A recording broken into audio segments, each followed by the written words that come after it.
নমস্কার, আমি সুদীপ। আজকে আবার একটা গুরুত্বপূর্ণ টপিক নিয়ে তোমাদের কাছে হাজির হয়েছি। আজকে আমরা দেখব ভারতবর্ষের পশ্চিমবঙ্গের নদী তীরবর্তী গুরুত্বপূর্ণ শহরগুলি, অর্থাৎ কোন শহরটি কোন নদীর তীরে অবস্থিত সেটা আমরা আজকে দেখব। তো দেখো, প্রথমে আমরা ভারতবর্ষের বিভিন্ন শহরগুলোর নাম দেখব, তারপর পশ্চিমবঙ্গের বিভিন্ন শহরগুলির নাম দেখব। তো দেখো,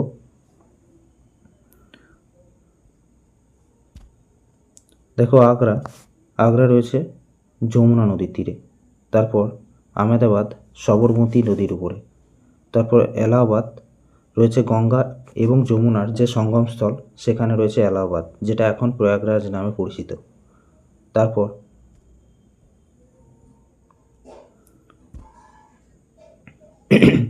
অযোধ্যা রয়েছে সরজু নদীর তীরে। বদ্রীনাথ রয়েছে অলকানন্দা নদীর তীরে। বারেলি এটা কোথায় রয়েছে? রামগঙ্গা নদীর তীরে, ঠিক আছে। আর কুর্নুল রয়েছে তুঙ্গাভাদ্রা নদীর তীরে। তারপর রয়েছে কটক কোথায় রয়েছে? মহানদী নদীর তীরে। কটক কোথায় আছে? উড়িষ্যাতে।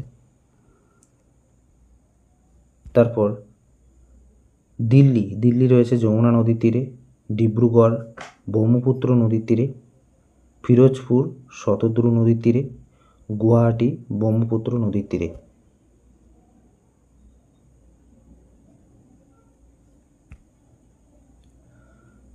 হরিদ্বার রয়েছে গঙ্গা নদীর তীরে। হায়দ্রাবাদ রয়েছে মুসি নদীর তীরে। জব্বলপুর রয়েছে নর্মদা নদীর তীরে।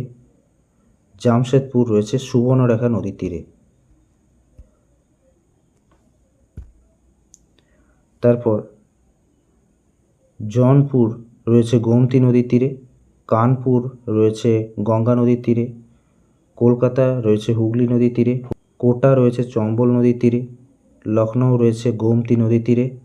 লুধিয়ানা রয়েছে শতদ্রু নদীর তীরে। তারপর নাসিক রয়েছে গোদাবরী নদীর তীরে। পানাজি রয়েছে মান্ডবী নদীর তীরে। পাটনা রয়েছে গঙ্গা নদীর তীরে। সম্বলপুর রয়েছে মহানদী নদীর তীরে। শ্রীনগর রয়েছে ঝিলাম নদীর তীরে।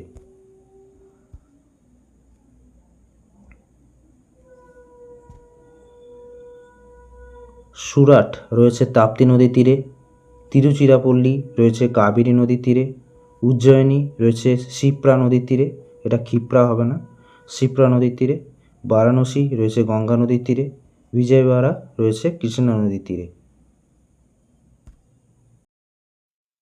এখন আমরা পশ্চিমবঙ্গের নদী তীরবর্তী শহরগুলি দেখে নেব, অর্থাৎ পশ্চিমবঙ্গের কোন কোন শহরগুলি কোন নদীর তীরে অবস্থিত সেটা আমরা এখন দেখে নেব। দেখো, জলপাইগুড়ি রয়েছে তিস্তা এবং করলা নদীর তীরে। শিলিগুড়ি রয়েছে মহানন্দা এবং বালাসন নদীর তীরে। আলিপুরদুয়ার রয়েছে কালজানি নদীর তীরে। এখানে কোন জেলা রয়েছে সেটাও দেখে নিও। কোচবিহার রয়েছে তোর্ষা নদীর তীরে। দুর্গাপুর রয়েছে দামোদর নদীর তীরে।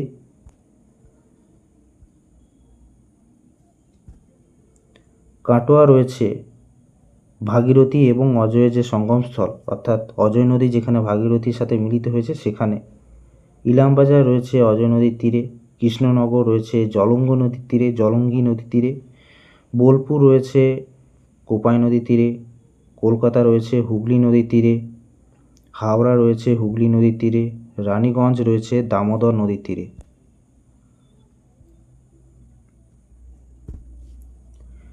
ইংলিশ বাজার যেটা মালদার সদর শহর, সেটা রয়েছে মহানন্দা নদীর তীরে। সিউড়ি রয়েছে মৌরাক্ষী নদীর তীরে। কোলাঘাট রয়েছে রূপনারায়ণ নদীর তীরে। মেদিনীপুর রয়েছে কংসাবতী নদীর তীরে। বাঁকুড়া রয়েছে গন্ধেশ্বরী এবং ধলকিশোর বা দ্বারকেশ্বরের তীরে। তারপর মালদা রয়েছে মহানন্দা নদীর তীরে। আসানসোল রয়েছে দামোদর নদীর তীরে। বর্ধমান রয়েছে বাঁকানালা এবং দামোদর, মেনলিভাবে দামোদরের তীরে মনে রাখবে, বর্ধমান রয়েছে দামোদরের তীরে। তারপর ব্যারাকপুর রয়েছে হুগলি নদীর তীরে, এটাও মাথায় রেখো। তারপর চলে এসো, চন্দননগর রয়েছে হুগলি নদীর তীরে। হলদিয়া রয়েছে হুগলি এবং তার উপনদী হলদি নদীর তীরে। বহরমপুর রয়েছে ভাগীরথী নদীর তীরে। ত্রিবেণী রয়েছে হুগলি নদীর তীরে। পুরুলিয়া কংসাবতী বা কাঁসাই নদীর তীরে। ইসলামপুর রয়েছে মহানন্দা নদীর তীরে। শান্তিপুর চাকদাহ রয়েছে চূর্ণী নদীর তীরে। দেখো, ইটাহার পড়ার দরকার নেই। তমলুক রয়েছে রূপনারায়ণ নদীর তীরে। সাঁইথিয়া রয়েছে ময়ূরাক্ষী নদীর তীরে। লাভপুর রয়েছে বক্রেশ্বর ও কোপাইয়ের মিলনস্থলে। রামপুরহাট রয়েছে দ্বারকা নদীর তীরে। পলাশী নবদ্বীপের নবদ্বীপ বা পলাশী রয়েছে ভাগীরথী নদীর তীরে। কেঁদুলি রয়েছে অজয় নদীর তীরে। বালুরঘাট রয়েছে আত্রাই নদীর তীরে। এটা একবার কোনো পরীক্ষায় এসেছিল, বালুরঘাট কোন নদীর তীরে অবস্থিত। তারপর শান্তিপুর রয়েছে ভাগীরথী নদীর তীরে। রানাঘাট চূর্ণী নদীর তীরে। বনগাঁ রয়েছে ইছামতি নদীর তীরে। তারপর বসিরহাট টাকি যেটাকে বলা হয় সেটা ইছামতি নদীর তীরে। তারপর তারাপীঠ দ্বারকা নদীর তীরে। খুব ইম্পর্টেন্ট, তারাপীঠ কোথায় অবস্থিত।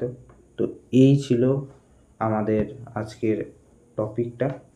আমি জানি ভিডিওটা না যতটা বড়, তার থেকে বেশি তোমাদের সময় লাগবে এগুলোকে মুখস্থ করতে। অর্থাৎ এটা একবার নয়, বেশ কয়েকবার তোমাদেরকে পড়তে হবে। দরকার পড়লে তোমাদের খাতায় নোট করে সেটাকে বারবার রিভাইজ করো। এবং এটা একবারে হওয়ার জিনিস এটা নয়, এটা বেশ কয়েকবার তোমাদের করতে হবে, তবে কি এটা হয়ে উঠবে। ঠিক আছে? তো তোমরা পারলে এটাকে খাতায় নোট করে নাও, অথবা এই ভিডিওটাকে বেশ কয়েকবার দেখো, যতক্ষণ না পর্যন্ত তোমরা মনে হচ্ছে যে হ্যাঁ এবার আমার মুখস্থ হয়ে গেছে। তো মুখস্থ তো করতেই হবে। হ্যাঁ, পশ্চিমবঙ্গেরগুলো মুখস্থ করতে হবে এবং ভারতেরগুলোকেও মুখস্থ করতে হবে। আর আমি বলেছি যে সমস্ত টপিকগুলো এখন দেবো সেগুলোকে তোমাদের করে ফেলতেই হবে। ঠিক আছে? তো চলো পরবর্তী টপিকে আবার অন্য একটা ভিডিওতে আবার দেখা হচ্ছে।